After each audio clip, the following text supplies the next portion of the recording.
Good morning. It is 9:53 a.m. on Sunday, May 20th, 2018. I'm Christiana Ellis and I just got up. This is 5 more minutes. But because it's Sunday, I'm continuing my tradition now of doing a rewatch of a cartoon series that I am a fan of. I started with Avatar: The Last Airbender, then I did Ghost in the Shell Standalone Complex Season 1, and now da, da, da, da, The Melancholy of Haruhi Suzumiya. This is a box set of the DVDs. That's how I watched it originally. So, to begin, uh, this is a series that was recommended to me back in, let's see, it was about 2006 is when it was recommended to me. And this was, not too long after the original, when it was new. Actually, let me just looking up the actual original air dates. Yeah, 2006 is actually when it originally aired. I watched it, later that year, but so it was relatively new when I first discovered it. It was recommended to me, and it was very popular at the time that I went to a Worldcon in Japan in 2006. And so there was actually something I'll talk more about that later, just because there was some stuff that well, actually, even the dance that you see in the end credits. Well, we'll get more to that. So, the point being that I saw the series. It started off weird, and then became something that really kind of moved me more than I expected. A lot of it is very silly, but then I found stuff in it that I really, really appreciated, and I still think about it a lot. And it's just got great production values, and I just love it. So I'm excited to talk more about it. Um, to be sure, if any of you have already watched the introduction episode on my okay. The reason I'm hesitating and stumbling around a lot is because there is a very important consideration that we have to make when starting a rewatch like this. And that is which order to watch the episodes in. Because originally, season 1, as broadcast and as presented on the DVDs that I had, has one order for the episodes. But then when season 2 came out, they had a whole different order that included some of the season 2 episodes taking place in the middle of the season 1 episodes, and kind of all over the place. Now, that said, the season 2 order was technically chronological, because the original air date order of season 1 bounces around in time. And then so season 2, they took all of the season 1 episodes, put them in chronological order, and then the season 2 episodes, some of them take place technically in the middle of season 1, and then continue into season 2. And then there's a movie that takes place after all of it. So, ordinarily, I think in geeky circles, when we talk about air date order of show, disrupting the order, like airing things in the wrong order. Like, for example, one of the biggest complaints against Fox with Firefly back in the day was, on top of just canceling it too soon, was that they aired the episodes out of order, and it really disrupted the flow that show was trying to build. So it would be fair to assume with this show that, given that there is a chronological episode order as presented, and that is how they presented it for season 2, that maybe that's how we should watch it. But I actually am choosing to disagree. And this doesn't mean that it's wrong to watch them in chronological order. But I know that the way that I personally discovered season 1, was with the original order where it jumps around in time. And I actually felt that once you can get past the superficial confusion of recognizing that things are not necessarily happening in chronological order, I feel that the pacing of season one, at least, works better in the original air date order rather than the chronological order. That's just my own personal opinion. Because there are, as in many anime series, sort of A plot episodes where the main story is really being driven forward, and then there are B plot episodes or filler episodes where stuff is happening, relationships might get deepened, there's refinement, there's stuff happens, but it's not moving the main story forward. It's kind of like it's filler, right? I think everyone understands that, right? Well, if you watch it in chronological order, what happens is you get this huge, like the A plot story of season one in the first 6 episodes, and then everything else is filler. And then in season 2, you get more A plot story. And so that's a fair way to do it. You can do it that way. But the original air date order, which I watched, actually starts with a really unusual episode that chronologically is towards the end, but is super weird. And then it takes the season 1 A plot story and spreads it out over the season and then fills in the filler ones in the middle. So even though technically we're jumping around, it really doesn't matter as much as you would think in terms of the sequence. And it leads to a great build-up with the climax of the season 1 A plot story at the end of when you're watching season 1, which to my mind, that's the order. It seems like it's the most entertaining. And maybe I'm just biased because that's the order that I originally watched it in. But upon a rewatch that I did, several years, 5-6 years ago, I watched it in the chronological order. And I still love the show, but I preferred the original order. And that's why this rewatch is going to be using that order. So, if you haven't watched any of it yet, all of that probably feels like a lot of nonsense. If you're going to rewatch with me, which I hope that you do, I will tell you each week what order we're going to be doing it. But you can also, in various places online, find the broadcast order for the episodes. And if you want to watch the show, watch vrv.com, which has a lot of internet stuff, has actually both subtitled and dubbed versions of this show. I'm watching the subtitled version personally, but that's totally a preference call for you guys. But, so, all of that said, I hope that at this point you have either already watched the episode titled The Adventures of Mikuru Asahina, episode 00.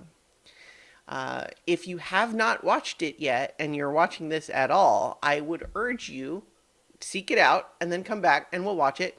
Or if you want to just listen to the discussion here, I think that episode, part of the reason that I think it's great place to start, even though chronologically, as I mentioned, it takes place towards the end. If we include season 1 and season 2 all in chronological order, there's 28 episodes, and this episode would actually be number 25 of 28 chronologically. But because it's an unusual episode, I feel like it sets up a lot of stuff and a dramatic tension in an interesting way. So I'm not going to spoil anything else about the rest of the main story here. So from here on, we're just talking about The Adventures of Mikuru Asahina, episode 00, as an introductory episode to the series. So, it is an unusual introduction. As the episode opens, we could be excused for initially thinking this episode looks like a poorly produced anime. But then what you start to realize as you watch is that the things that feel awkward are not the sorts of things that would actually be awkward in a cheaply produced animated series. They're the sort of things that would be awkward when you have high school students making a student film. The awkward camera placement, movement, stiff acting, and out of focus shots and so on. Like, out of focus makes no sense in animation unless what you're depicting in the animation is a real camera that's out of focus. So, what we discover as we're watching is that there's a group of high school students that seem to be making a crummy student film. And so we have the voiceover narrator who is narrating everything as it happens, doing his best. We get the impression over the course of the episode that he is the editor and doing a voiceover narration in order to try to cobble together an actual story from these various bits of scenes. But he is also narrating with increasing incredulity as he is trying to make sense of all of this stuff, and also commenting his frustration with a number of the scenes that occur throughout. And then, of course, we also have three other main characters and a couple of secondary characters introduced in this student film. One is Mikuru Asahina, who is introduced as a battle waitress from the future, who has come from the future to protect an esper, like a psychic, someone with psychic powers, to protect an esper that has not awakened yet from an alien witch. And doing that apparently involves wearing a very short-skirted waitress uniform when fighting, and then working as living above a stationery store, and also working a day job where she puts on like a bunny outfit. And I don't mean like the Easter bunny kind. I mean like, Playboy bunny style with the cuffs and everything, and just holding signs that say like Napa cabbage half price. So it's all very ridiculous, and you pick up on a theme relatively early on that these all seem like just local businesses or stores in a mall that are being presented like essentially being given like free commercial space within this movie. And so it's all very kind of nonsensical, but it's satirizing these real anime tropes, right? So we are also introduced to Itsuki. Hang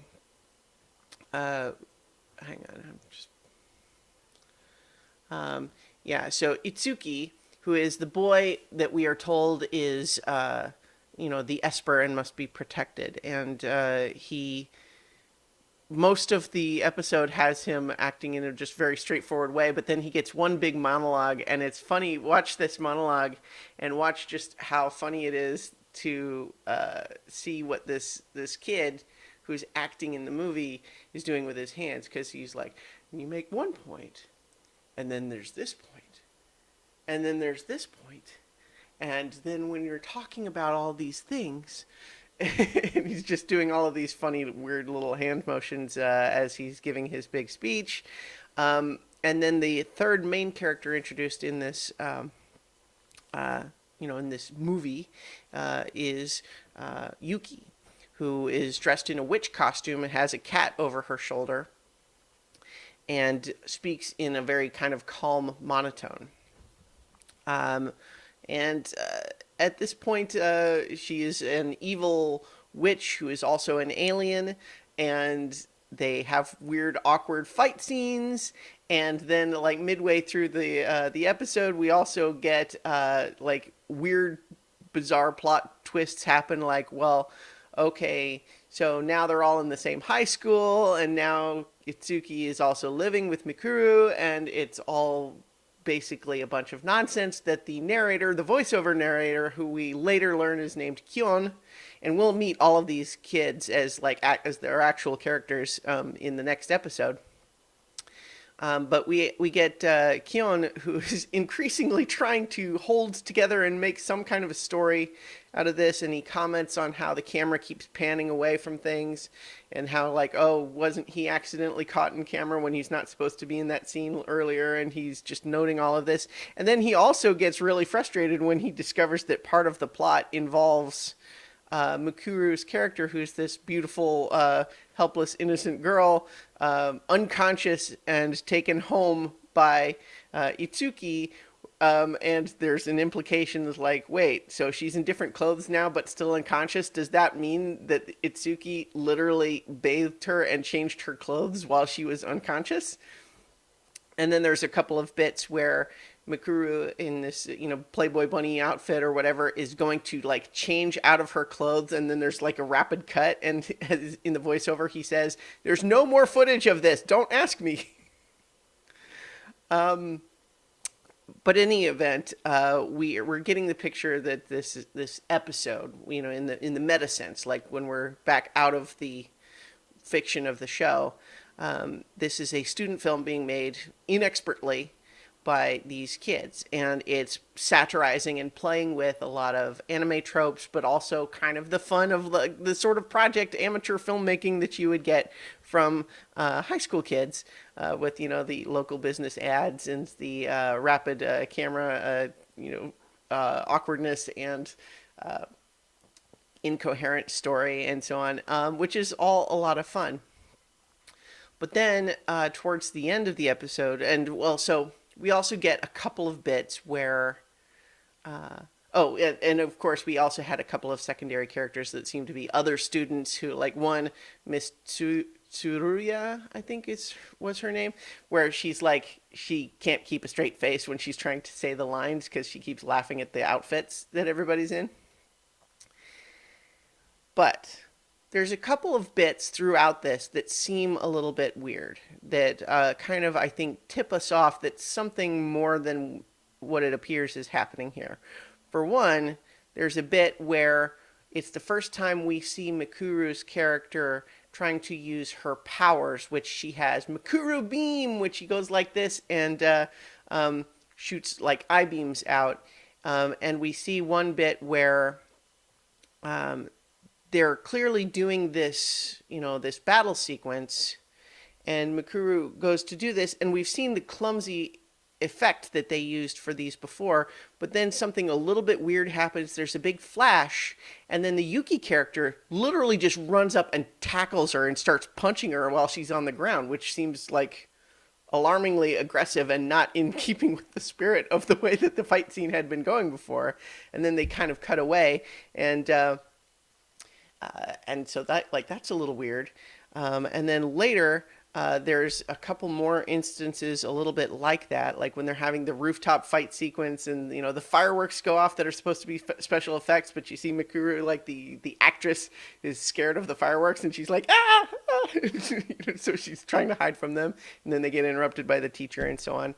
But we also see, all of a sudden, out of nowhere, one of the special effects looks like on a completely different exponential scale than the others.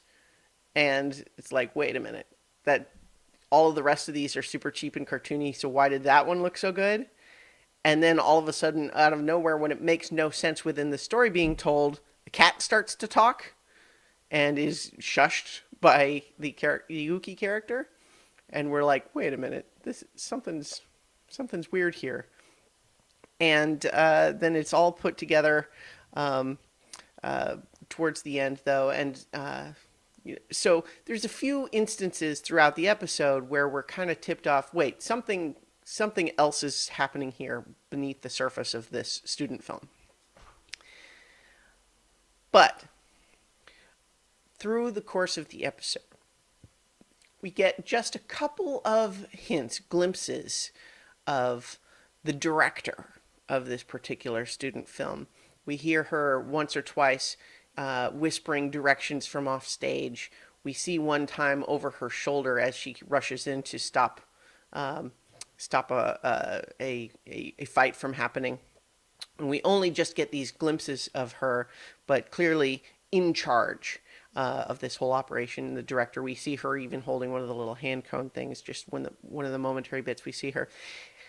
And then at the end of the episode, the anime episode, when the credits are rolling on this student film, all of a sudden, instead of being in the 4:3 aspect ratio, we're full screen now, and we're in a classroom, and everything looks better because now we're no longer seeing it, through their cheap video camera.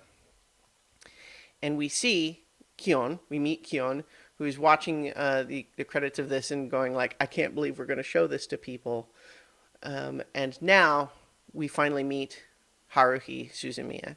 And she is standing on the desks and crowing about how this movie is going to be the hit of the culture festival. Everybody's going to love it. In fact, maybe we should try to sell tickets. I mean, and she's just full of excitement about this wonderful artistic creation that she has helmed, and she's already thinking big plans about it. And so basically we get the impression, even just from this first brief glimpse of Haruhi, exactly what kind of character she is. And so now this episode, like taken as a standalone, is already something that is, kind of it's weird as a standalone. And as previously mentioned, it actually takes place as they're getting ready for the Culture Festival, which is, later in the chronology of the show.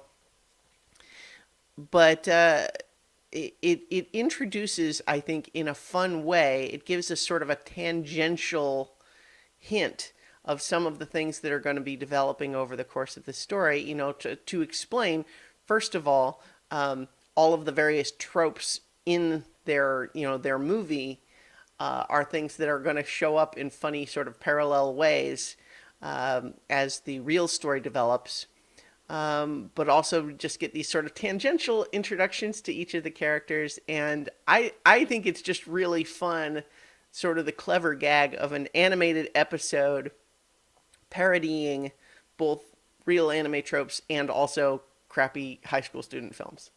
I just think that's fun.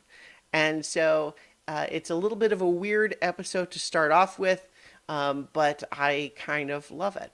So, as previously mentioned with the episode order that we're going to do, the next episode that we will watch for this rewatch is going to be on, it'll be next Sunday. I'll be at Balticon, but I'm still going to do this in the morning, I think. You know what? I might pause it for a couple of days until I get back, so I don't have to do it on my remote rig. But in any event, the next episode we'll do for the rewatch either next Sunday or maybe Monday or Tuesday. But next week will be The Melancholy of Haruhi Suzumiya Part 1 is the name of the next episode. And it is also the first episode if we were going chronologically. So if we were doing a chronological order, this is the episode that we would start with. So I think it's fun to jump to that student movie one, but next time we'll be talking about the start of the main story itself and get real introductions to the actual characters. So I hope that you'll join this rewatch with me. I think probably if you have watched this whole video at this point, maybe you're at least a little bit engaged with the idea, and I recommend it. And so we will talk more next week about The Melancholy of Haruhi Suzumiya, and I'll talk to you tomorrow for 5 more minutes.